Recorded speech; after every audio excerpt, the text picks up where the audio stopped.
the power of YouTube, the power of the official Brett May channel, the power of the Scottish people, the Highlanders, the Bravehearts, the William Wallace bloodline has finally got rid of Humza. Let's have a laugh. Yousaf, gone, not welcome no more.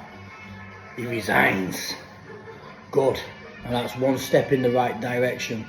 Now the Scottish people should hopefully get someone who represents the bestest and true interests of Scotland. You know what I'm saying? It's a great day for Scotland politics today, and it's a great day for Scotland because that guy would have ate you from inside out. He's what I call a traitor. He would have sold the country down the river.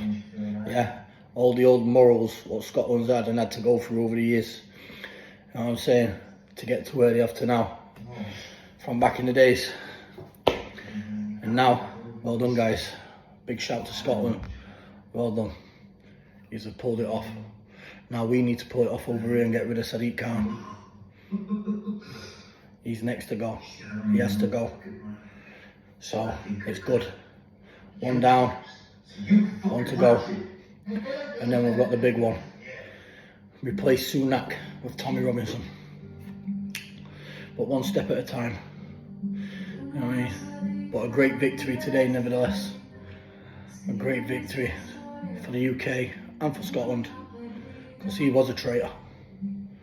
He was a traitor. He didn't want to stand for our British values. He didn't want to stand for our Scottish values. He just wanted to stand for his and his own family's values. Which some could argue anyone do the same. But nah. You have to be a professional when you're in that job and put the country first, not your family first.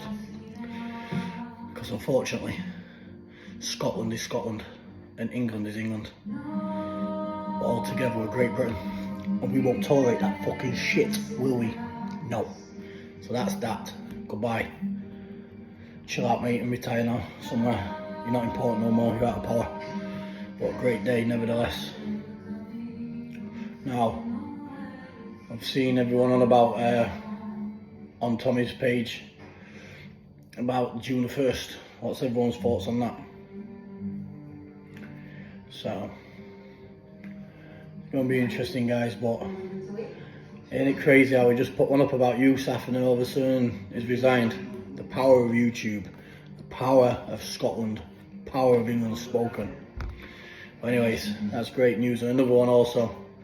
I was watching on obviously the fights there with Mick Terill and obviously with Lorenzo Hunt when he caught him with the uppercut and he went down and did his arm. Good win that by Mick Terill. You know what I mean? Very good win anyway. I'm telling you, he's putting British BKFC on the map. And do you know what, Mick? Great guy. Do you know when I was in the Radisson Hotel with Mick? Yeah, in London before we boxed at Wembley. Me and Mick was talking for hours in the lobby. Great guy, sound, humble, top notch of a fella, you know what I mean? Won't slag him in no way because he's a real one, he's 100%. Just talking the good things about fighters who are mentioning up his areas now. I'm sure Mick won't mind me repeating it. When I was on about the Geordie fellas, was there any good competition for Mick up them ways? I mentioned a few names.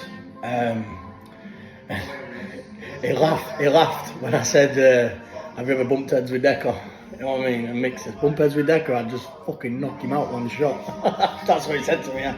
In lobby, which I have no doubts. Mick probably will. Then I asked him about the other one, who was a proclaimed governor to his own right. What he says, I was due to fight him, but he didn't seem to have the fight. He just seemed to put all the shit. Gary Furby. And Mick says, done him before, he slapped him, he won't come near me. He's terrified of me, which I completely agree. You know what I mean? One slap off Mick and bust Furby up. And I said up the northeast, what do you reckon to Ferry and that? And obviously, Mick, I think Mick and Ferry's had words before where they were due to have a fight. Something, but that'd be a good fight, interesting fight.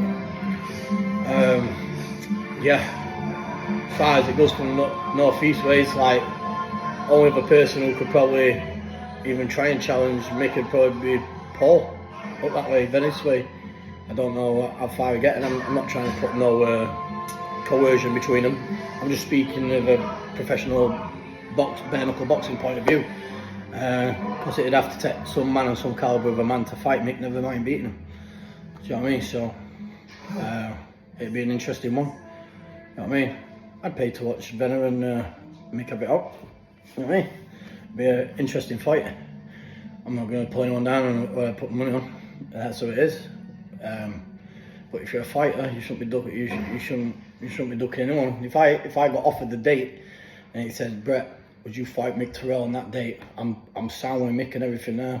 Sound, never put him down once. But I'd sign the dotted line in a flash and I'd turn up and fight him and I'd give it my best. You know what I mean? Because we want to be the best, you got to beat the best. There's no point being in this game if you're not. If you never got the heart to come out and fight the best, you're never gonna be champion or be the best there. But yeah, I know it. I don't know at this minute of time with how much hate brigade have got on me and how much the Illuminati are against me on the BKFC. I don't know if I'd ever get the foot back in the door again, but if the opportunity ever come and Mick was struggling for an opponent or a pull out and I'm trained fit, then yeah, I'd respectfully as a pal say, yeah, I would fight him, yeah.